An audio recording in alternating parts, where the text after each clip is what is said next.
First is this. Former FBI Director Jim Comey is due in court this morning after he was indicted on 2 federal counts of lying to Congress and obstructing justice.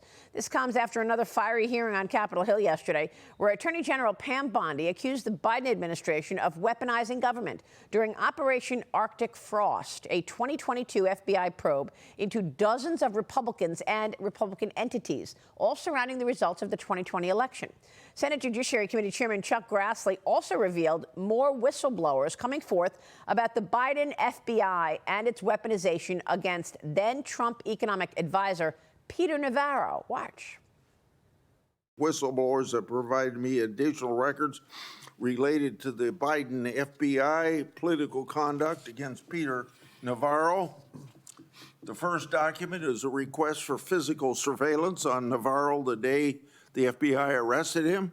The second document is a timeline of that surveillance.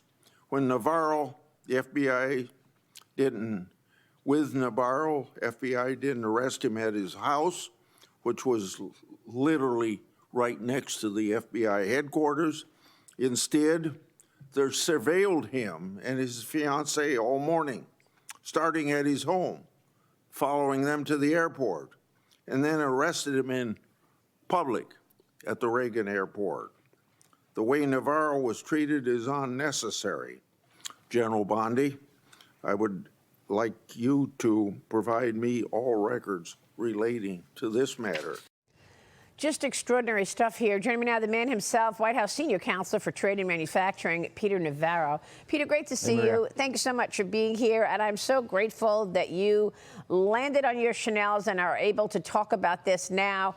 Peter, what was your reaction to what you heard from Grassley yesterday? You wrote a whole op-ed about this, and the operation to surveil you and follow you was much bigger than you initially expected and you thought initially, right?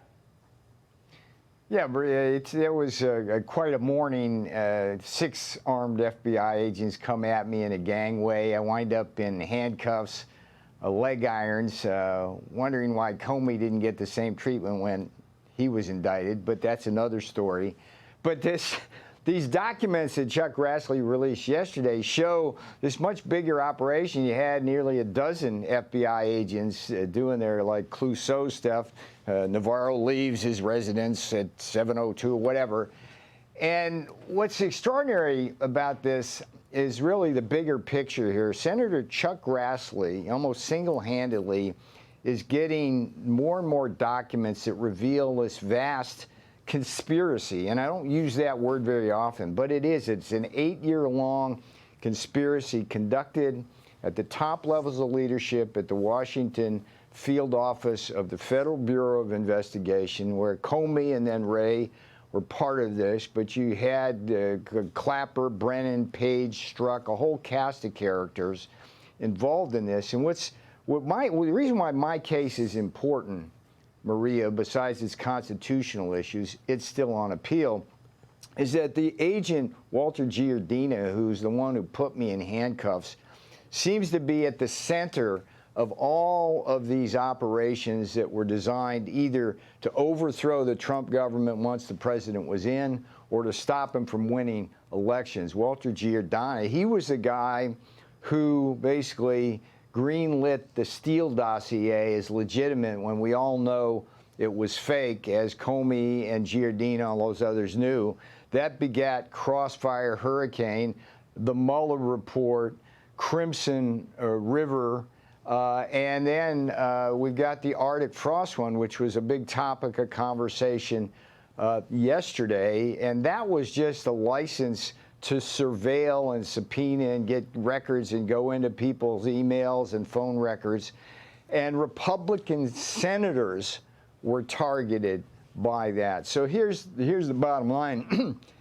If we don't hold them accountable, Maria, they will do it again. And they may start doing it again as early as 2026 if Democrats get back control of the House and subpoena power. That's what's at risk. And it was chilling to me sitting in the hearing yesterday morning and looking at the right side of the table there of senators who were all on the far left. And you had Dick Durbin having the chutzpah to say that it was us weaponizing the federal government. They put me in prison. They put Bannon in prison. They tried to put Donald Trump in prison for 700 years. They bankrupted Rudy Giuliani. They took away the bar cards of Jeff Clark and John Eastman.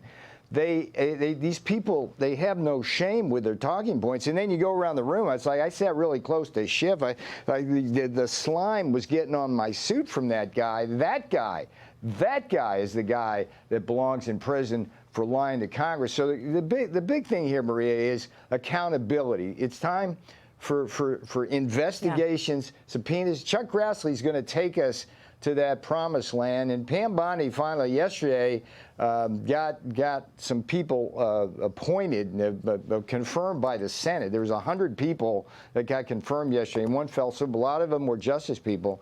She's been shorthanded, but now's the time, Maria. We've got to accelerate this accountability, do the investigations, give people fair trials like I never got, memo to the courts.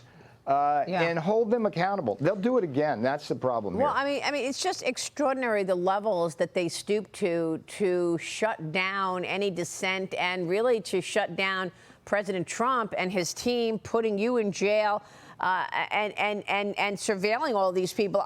I'm really stumped as to why Arctic Frost targeted the senators that they did when they were investigating Jack Smith, investigating January 6th. I mean, Lindsey Graham, Marsha Blackburn. Yeah. You know, I mean, I almost can understand Ron Johnson. I mean, it's absolutely wrong. It's unconstitutional and it's criminal what they did to all of them, including Ron Johnson. But Ron Johnson was a needle in their side. He was investigating them. What was Marsha Blackburn doing?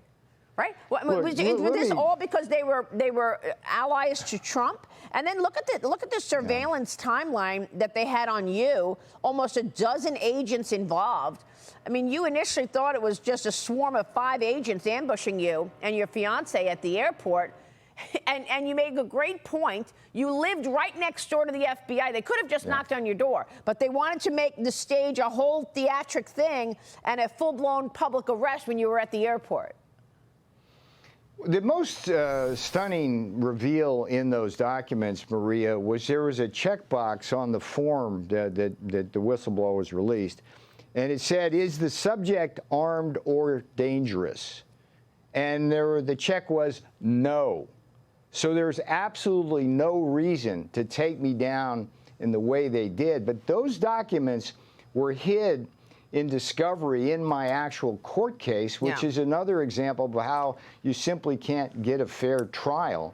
And with respect to why they're surveilling, I mean, you have to understand the culture of the FBI going back to Hoover. It's always to get dirt on congressmen so that they can bend the congressman to their will. I think that's what's going on. But this is all ultimately about getting Trump. I would be remiss here not to point out that people can read about all this in my book, I Went to Prison So You Won't Have to. I only mention it here because I Went to Prison So You Won't Have to is supposed to be a wake-up call for the American people. If they can do it to me or Bannon or Trump, they can do it to everyone watching this program now. And what I saw yesterday is they will do it. I'm telling you, these people, from Mondami to Schiff and everybody in between, they will use political power to have their way with you, and that way is not the American way, and that's the problem here. Yeah, I mean, it's just incredible, Peter. I'd like to see whether or not we actually do see more charges on Jim Comey and others who he worked with, and those charges around conspiracy. Because everyone I've spoken with lines up this timeline of a 10-year conspiracy. And, you know, it also crescendos around the Mar-a-Lago raid. Who was behind the Mar-a-Lago raid? What were they looking for? Why would they raid a former president's home? And so, you know, it certainly feels like there could be, you know, reason for a conspiracy charge, but we'll wait on that. We don't know where this is going What's interesting about that, Maria, is that if you just simply look at like the legal theory and framework that Jack Smith brought, it's okay. They just use what they used against us, and how can they complain? So there's no question there was a conspiracy. I don't use that word lightly. There's too many conspiracy theories. No, because you look at the documents we're getting. It starts in 2016 with that Steele dossier, runs through Walter Giardina and Comey Comey and Wray, and Wray, by the way, that guy needs to be held accountable as well, because all that stuff happened on his watch. And I was in prison with a lot of guys on RICO charges who got charged because they should have known. The feds will know what I'm talking about there. Let's get to the bottom of this. Maria, you've done a great job, just a beautiful job keeping this in the public's eye. And when this all started, they laughed at us. But now we know from all these documents, it's just too true. Very serious and it can't stuff. happen here in America, Maria. And that's why we've kept on it. It's very serious. We're going to stick to our principles here. But let me move on and ask you about trade, since you're with us this morning, Peter, because President Trump welcomed Canadian Prime Minister Mark Carney yesterday to the White House. They talked about trade, tariffs, and foreign policy. Watch this. We want Canada to do great, but you know, there's a point at which we also want the same business. We're competing for the same business.